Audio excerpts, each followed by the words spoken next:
intelligencesquared.com.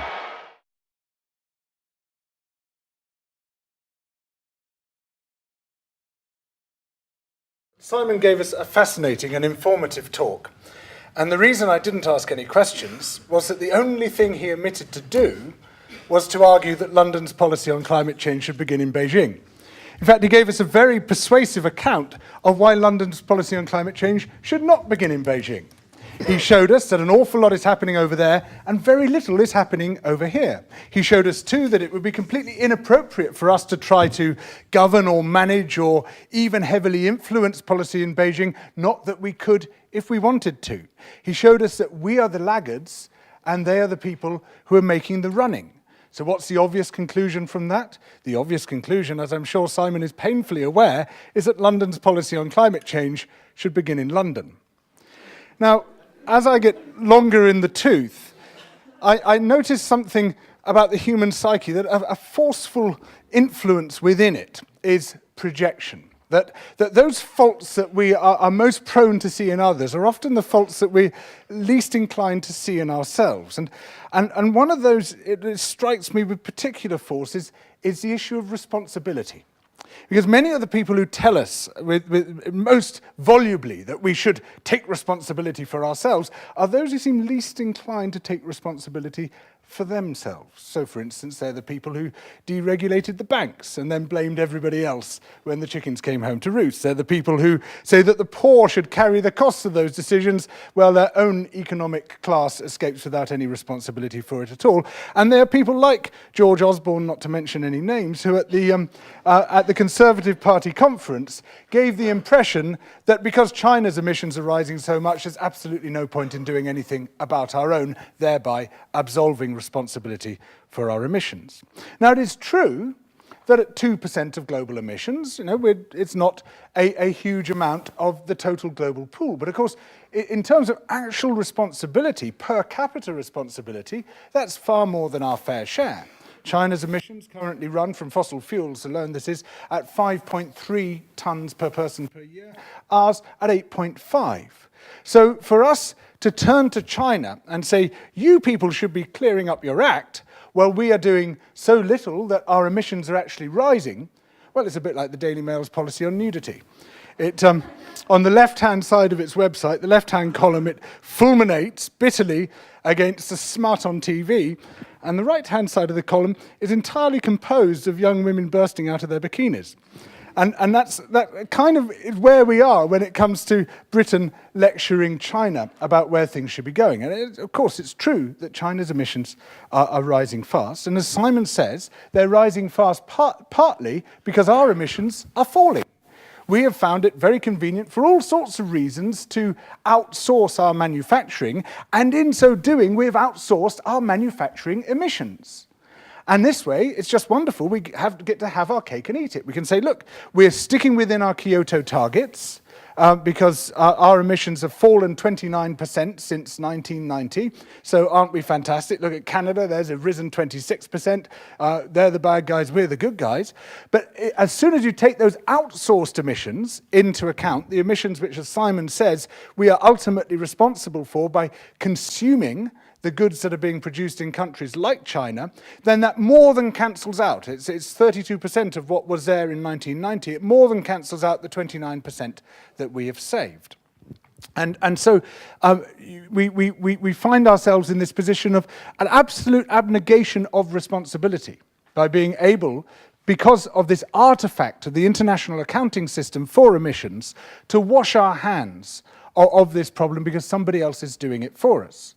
And so, in a way, you could turn this round and say that Beijing's policy on climate change should begin in London because the thing which is going to affect China's emissions, its growing emissions most, is going to be a reduction in the consumption of manufactured goods in countries like the UK and the rest of the developing world.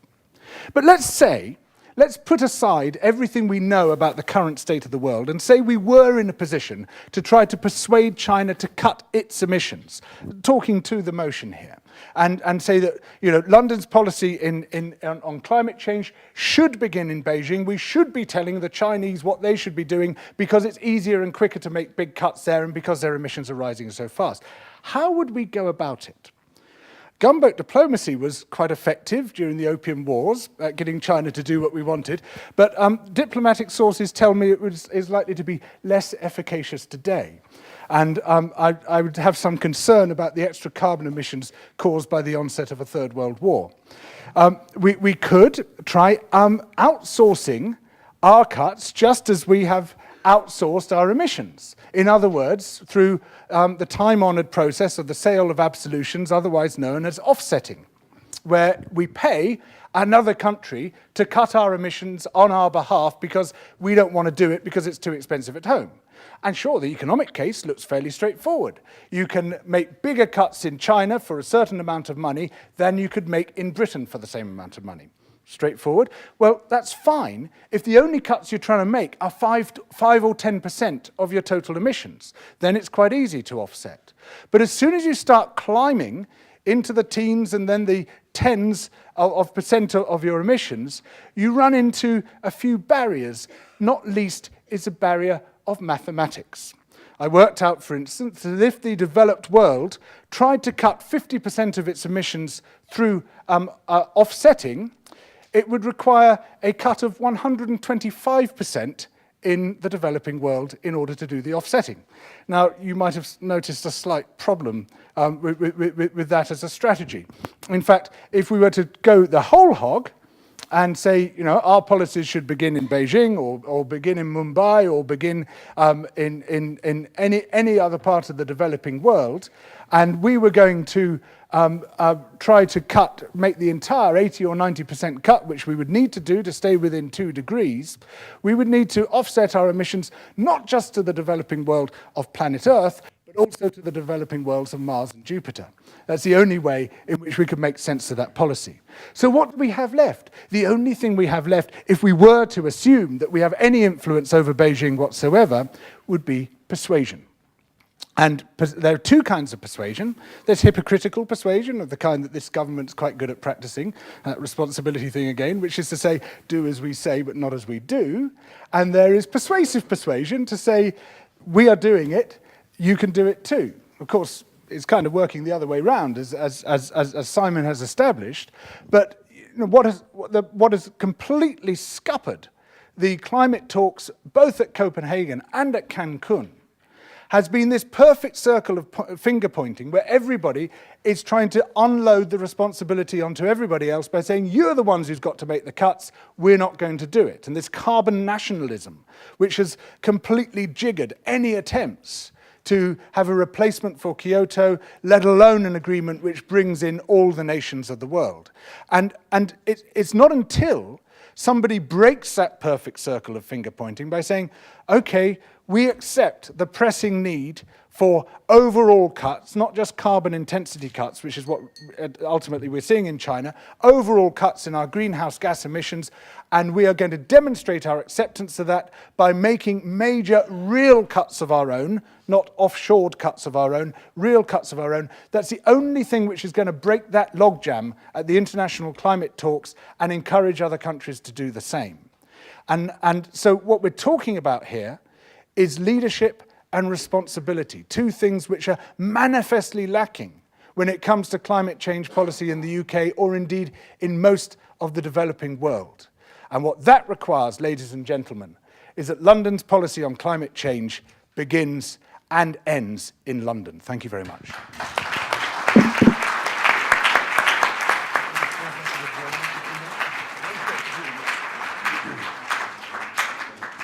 God, I had to be grilled. Thank you very much, Georgia. We appreciate it. Simon and Vicky, would you like to ask any questions or make any statements?